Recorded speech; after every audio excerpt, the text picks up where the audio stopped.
Hi, my name is Bob Carroll. I'm the Executive Vice President and Permanent Solutions Labor Consultants, and I'm your host for today's episode of Employee Relations Words of Wisdom. And I'm joined here by Janette Levey Frisch. How are you doing today? Great, thank God. How are you? I'm doing excellent. So real quick, 30-second commercial. Tell us about yourself, your law practice, and what you specialize in. So I'm an employment attorney, and I work primarily with employers. My focus actually is on encouraging the employer to be proactive. We actually don't look to litigate. What I look to do is enable the employee to come up with some proactive solutions to the challenges they have with their workforce and with complying with their many obligations as an employer.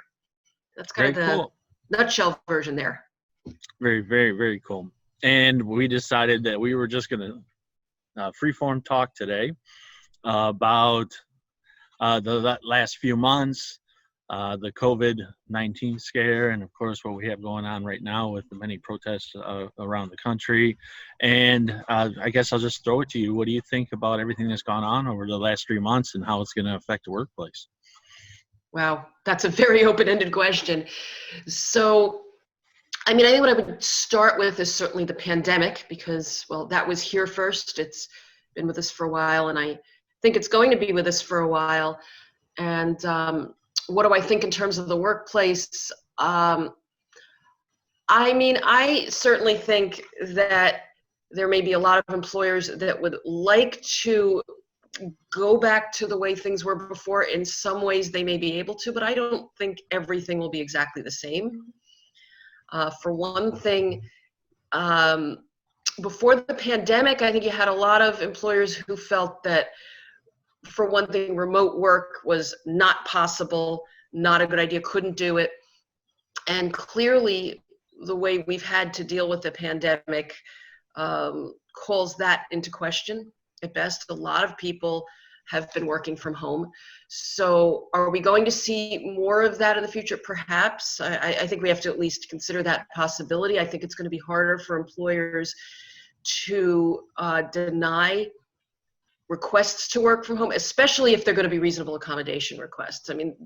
Employers might have had to at least consider them before, but I think it would be harder to deny those requests now because, well, it's been done.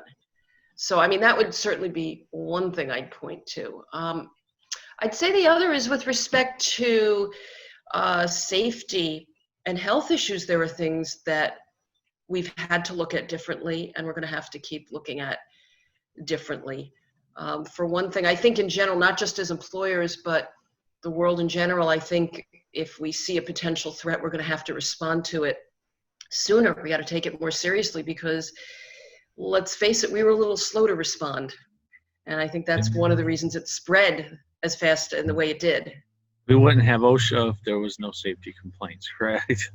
And what's interesting, though, and you bring up a great point that I don't think I've really deeply considered, is we certainly are taking safety more seriously now with the COVID precautions, but is that also going to have safety officers or people responsible for the safety of the employees more hypersensitive to the issues we were seeing pre-COVID that were often ignored that led to calls to OSHA to deal with? Are they going to start to take that more seriously as well? Well, we may see some of that. I think the other thing that we also have to consider, not just consider, I think that we're headed for and that we're not really quite ready for right now, is an increase in some mental health issues.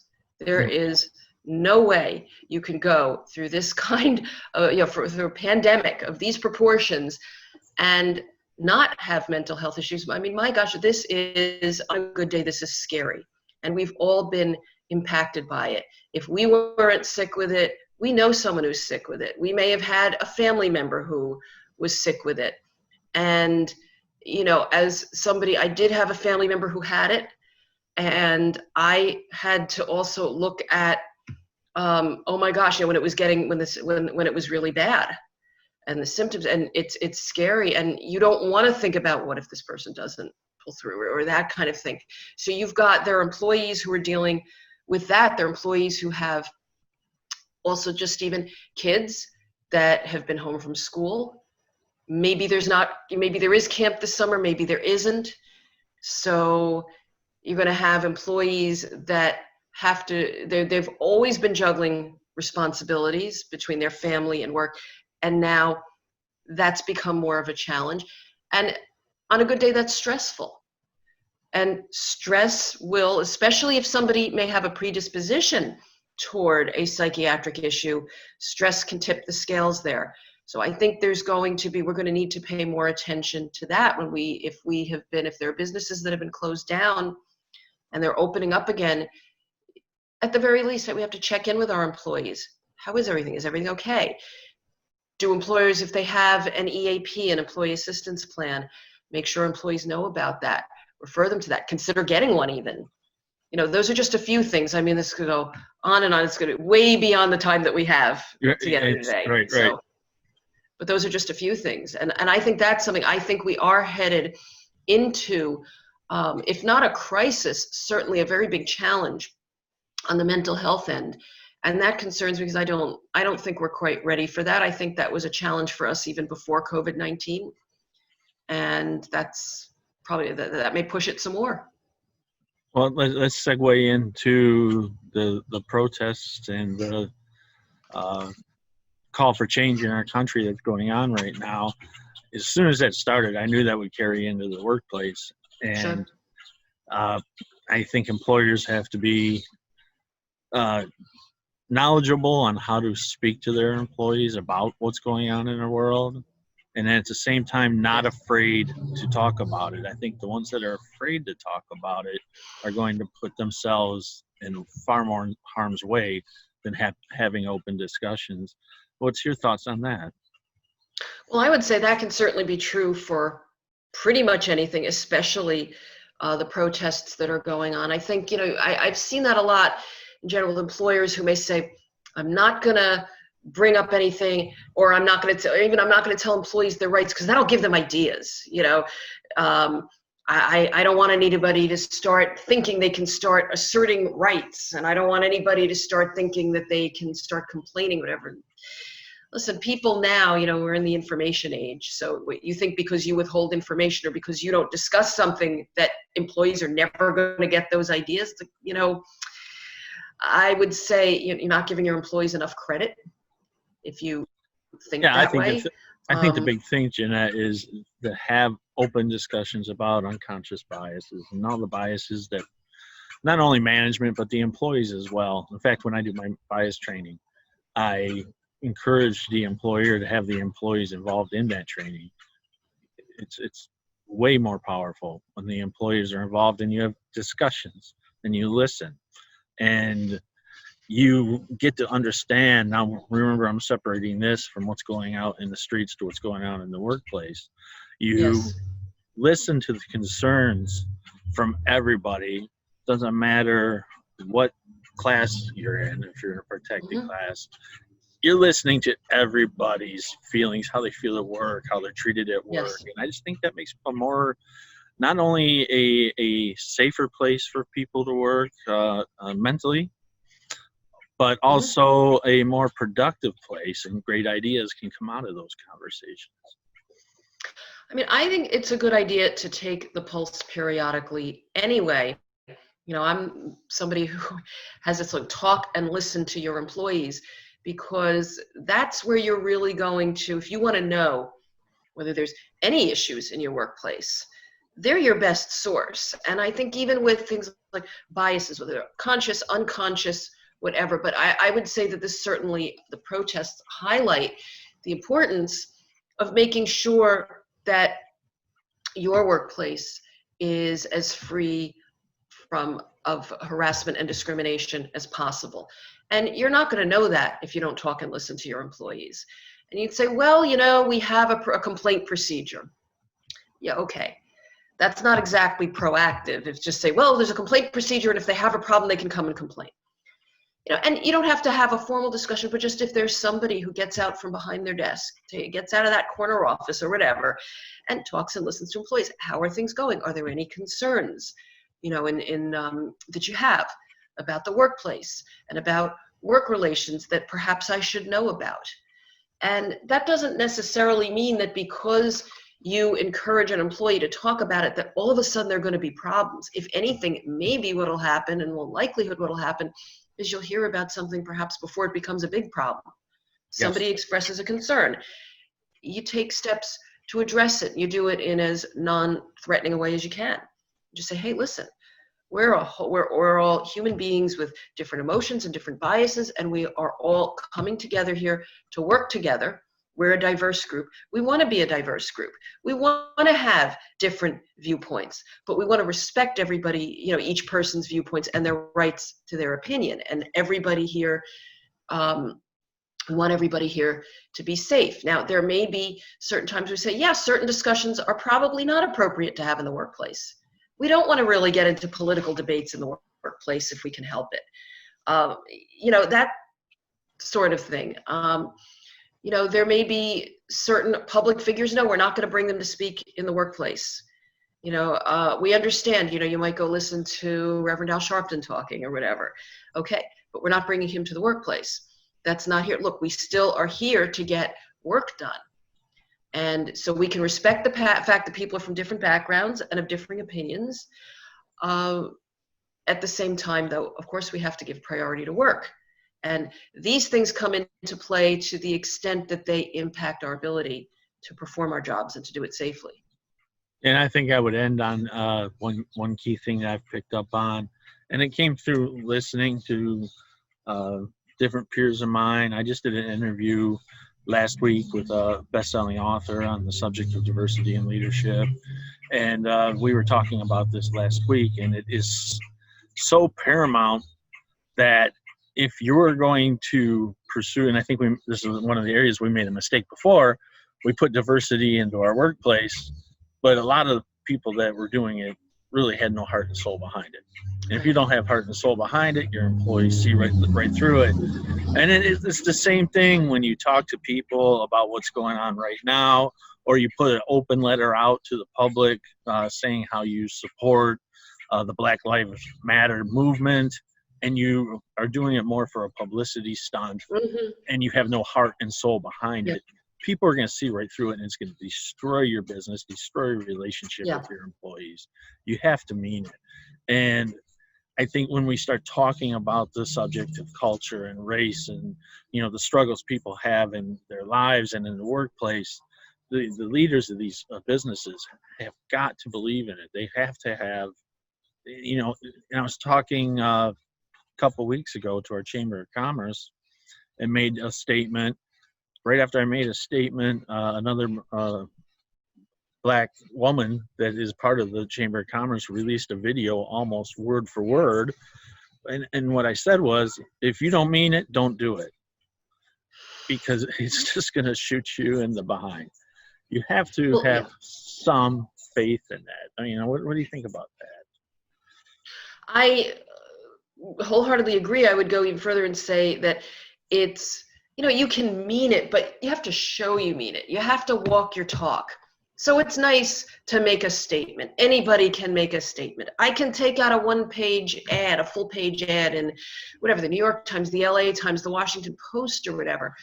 But the question is, you have to be able to back it up with something. So in other words, you see it on a smaller scale level when somebody makes, you see an equal employment opportunity statement in an employee handbook. Well, that's nice, but you really have to show buy-in from the top down. So how do you do that? Well, you got to actually, first of all, you have these great statements and policies, you got to enforce them, but you also have to have your top people being held accountable. Who's making sure that they are really on message? Right. What are you willing to do to show? I remember one job I had where an executive was like, how do we create the feeling or that among our employees that we care? And I said, well, I would say you want to start by actually caring.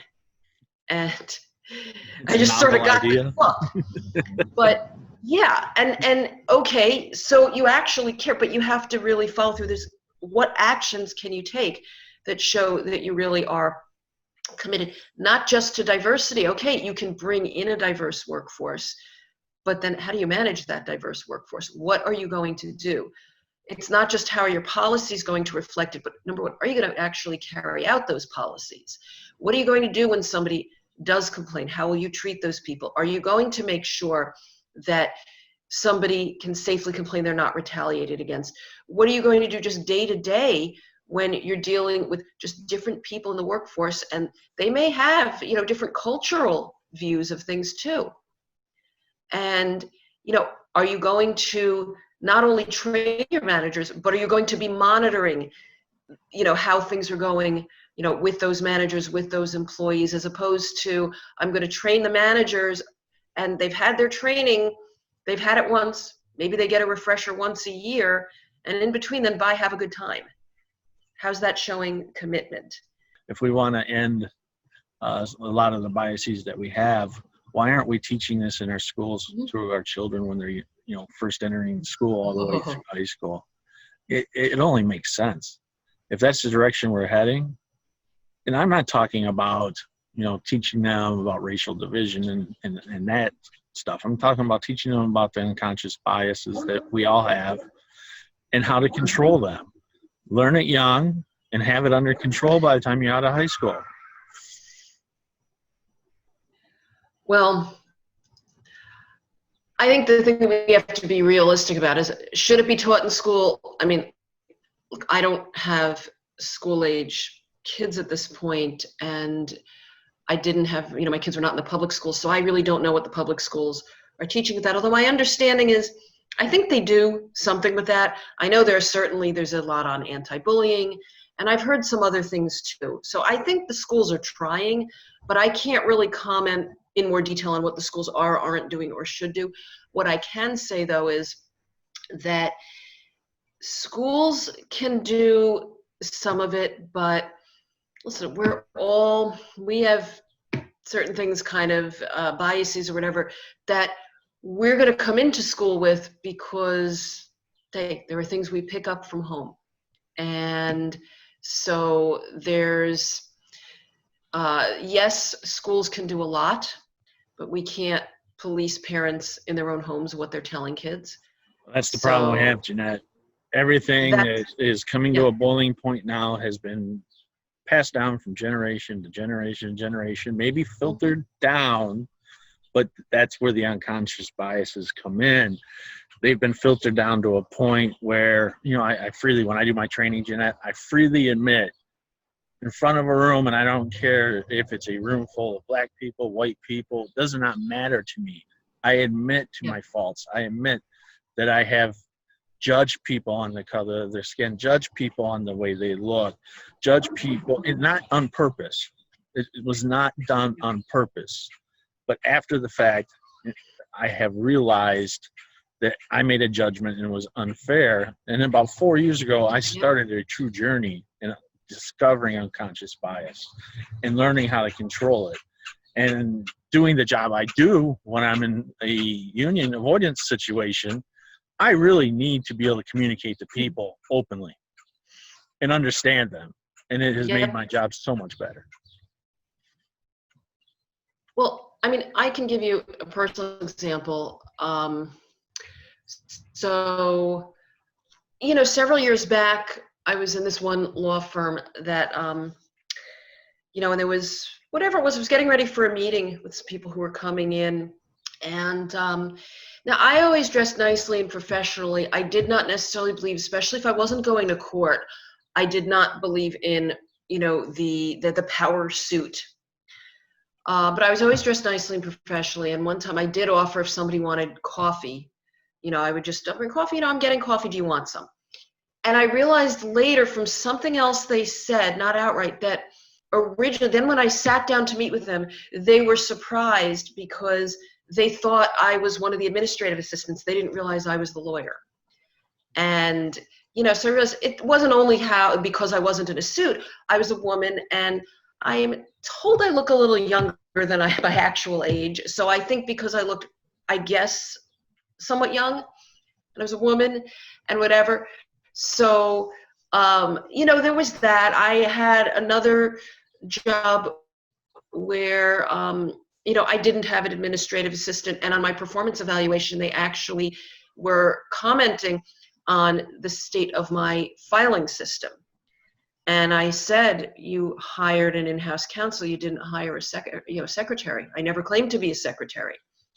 And I questioned if that would have been on my evaluation if I were a man. Of course, I didn't get an answer. It was a rhetorical question anyway.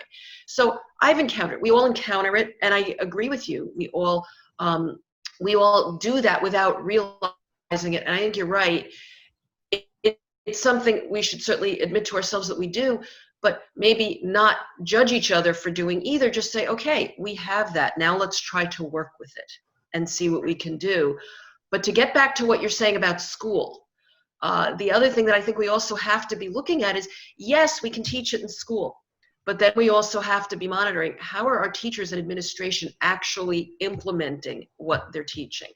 So, okay, I taught a class about it and whatever, but am I, the teacher, maybe engaging, making some of these assumptions without questioning them, without checking them? Has the principal done that? So it's walking your talk. It's nice to tell people things, but are the teachers and the administration of the school backing it up with their own behaviors? Are they holding themselves to the same standard? So just my 2 cents on that. I agree. Well, I think that's about all the time we have. I think hopefully we don't lose connection here while I say goodbye. Janette, it's been great to have you on, and thank you for coming on the show. Well, thank you. It's been great being here. Yeah. Thank you for having me. So there's a lot going on, and it's going to be an interesting summer. This is not going to stop for a while. Mm-hmm. I think we make the best of it, learn our lessons that we can take in to make the country, the workforce, and our own lives better. And this is going to be a journey. This entire summer is going to be a journey, and hopefully we. Oh, I don't think it's just going to be this summer. Oh no! We got change. This change that's going to continue down the line. The extent of it is still yet to be determined. So with that said, Janette, I'd love to have you on again. And for everybody out there watching, thank you for watching Employee Relations Words of Wisdom, and we'll see you next week. Thank you.